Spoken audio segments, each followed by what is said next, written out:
Hey ladies and gents, it's Tor again, Appalachian Grit. I want to kind of piggyback on some of the videos I did earlier, or that you've seen earlier. All the preps and food storage and whatnot. Here's one thing that you need to realize and you need to think about very carefully. The most important food for you to stock up is fat. What I personally use is 5-gallon buckets of tallow.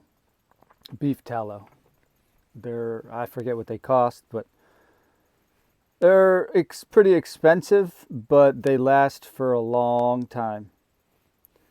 Because whether you realize it or not, you're not going to live off of vegetables. I'm saying, yes, grow gardens because you're going to need both, but meat is your sustenance and fat is your life. Anybody who goes into the outback or the backcountry hunting trips and whatnot, you know damn well. And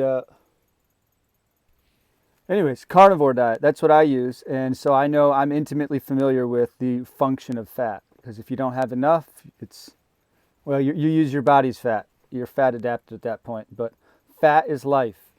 So think about fat storage. I don't eat hogs. I don't eat pig. I don't eat pork. So pork is it's too damn bad. Because that's a lot of fat. But geese are a great homestead animal. They're hardy. They are very fatty. Same thing with ducks, specifically certain types of ducks. And these geese specifically, they forage. So if you have pasture or anything that they could graze or browse on, you don't need to feed them as much grain, is what I'm saying. They can survive essentially on their own with just what naturally grows. So if you did something like geese and sheep, hair sheep. I've got what's called a Greg Judy sheep. I got Greg Judy rams a while back, many years ago now. And I bred him and them with purebred St. Croix, which are the most parasite resistant hair sheep there are. And then I mixed in some Katahdins, which are, maybe they're a Katahdin Dorper mix, whichever. And that they get a little bulkier in the frame, you know what I mean? They get like fatter legs, and you get more of a rump and more fat on them. But they're not quite as hardy, not quite as parasite resistant. But they are fatty. You can live off of lamb. Chicken eggs, if you can get chickens like heritage breeds that can forage real well. Chicken eggs do have a lot of fat in it.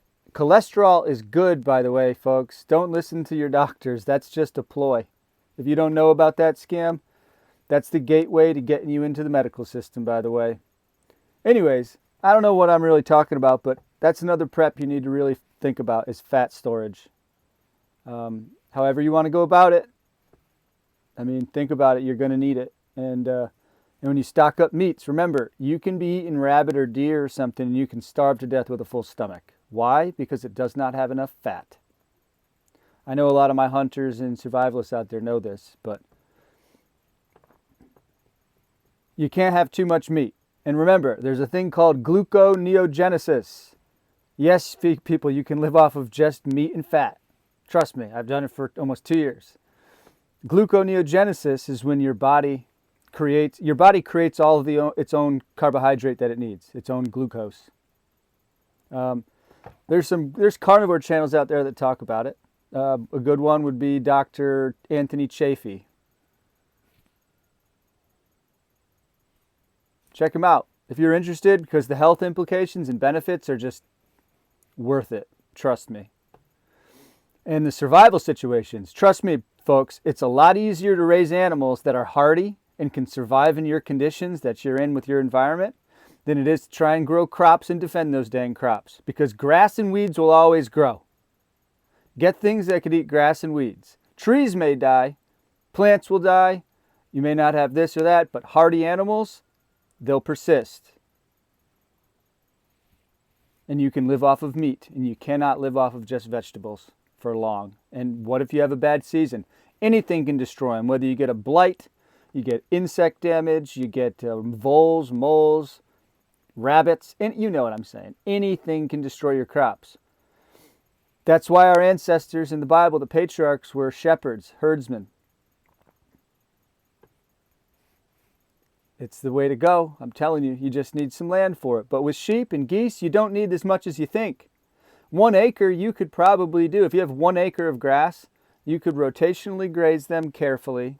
Maybe supplement a little hay and mineral salt and whatnot. But you could probably have a small little flock. Just look into it. It really depends on how the grass grows in your area and how fast it rejuvenates. I'm sorry about these flies.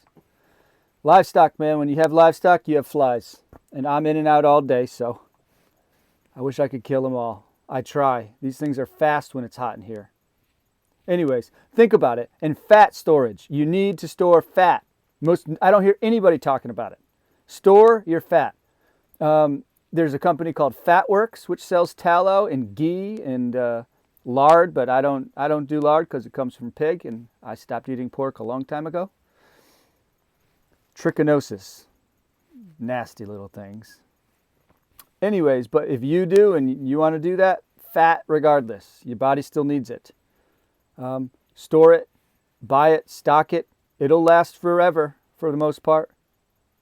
And once you open it, just look into it. You'll figure it out. But yes, you need fat. And you need outdoor clothing, which I'll get into another video. This is long enough. All right? Fat storage, folks. Figure it out. Buy it while you can. Get it, or get animals that produce a lot of fat based off of the grass and things that grow in your area. Self-sufficiency, resiliency. That's the way we're going to win this thing, or at least endure until it's won. You know what I mean? Anyways, see you later.